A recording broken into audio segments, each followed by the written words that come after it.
Krish oltin butsasini sotib, pulini G'azodagi maktablar qurilishiga sarflagan.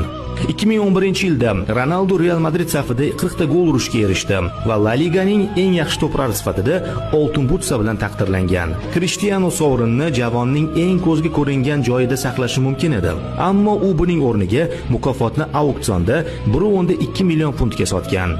U tushgan mablag'ni urushlar sabab zarar ko'rgan G'azodagi maktablar qurilishiga sarflagan. Ronaldo oltin to'pni bemor bolalarning xursandchiligiga almashgan.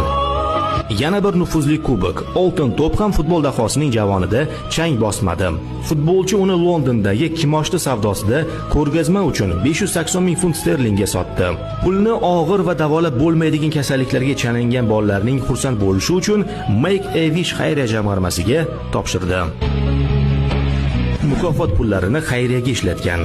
Cristiano turnir va chempionatlarda ajoyib natijalari uchun boshqa futbolchilar singari katta miqdorda mukofot pullari oladi.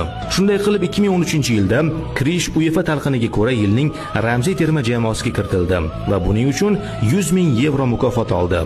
Ammo Ronaldo pulni Qizil Xoch xayriya jamg'armasiga o'tkazib berdi. 2014-yilda u Real Madrid bilan klub tarixidagi 10-Chempionlar Ligasi sovrinini qo'lga kiritdi. Qirollik klubi rahbariyati hujumchiga 450 ming yevro miqdoridagi bonus bilan minnatdorchilik bildirdi.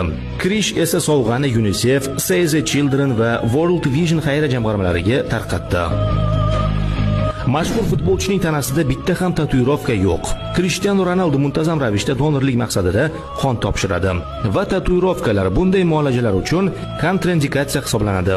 Portugaliyalik bu savob ishni tez-tez bajarganligi sababli tanasiga bitta ham tatuirovka chizdirmaydi. U donorlikka katta ahamiyat berib, butun dunyodagi odamlarni muhtojlarga yordam berishga chaqiradi. Sizning qoningiz bir nechta odamlarning hayotini saqlab qolishi mumkin. Shuning uchun men odamlarni tez-tez qon topshirishga chaqiraman, deydi Ronaldo. Suyak iligini kasal bolaga bergan. Futbolchi Carlos Martinsning 3 yoshli o'g'lida zudlik bilan transplantatsiya qilishni talab qiluvchi kam uchraydigan va jiddiy suyak iligi kasalligi borligini aniqlashadi. Ota-onaning suyak iligi bolaga mos kelmaydi. Cristiano Ronaldo Portugaliya terma jamoasidagi sherigiga yordam berishga qaror qiladi. Aynan u suyak iligi moddasining bir qismini bolakayga bergan. Kriro bunga shunday izoh beradi: Ko'pchilik suyak iligi donorligini qiyin deb o'ylaydi. Ammo bu qon donorligi bilan bir xil va bu unchalik og'riqli bo'lmaydi.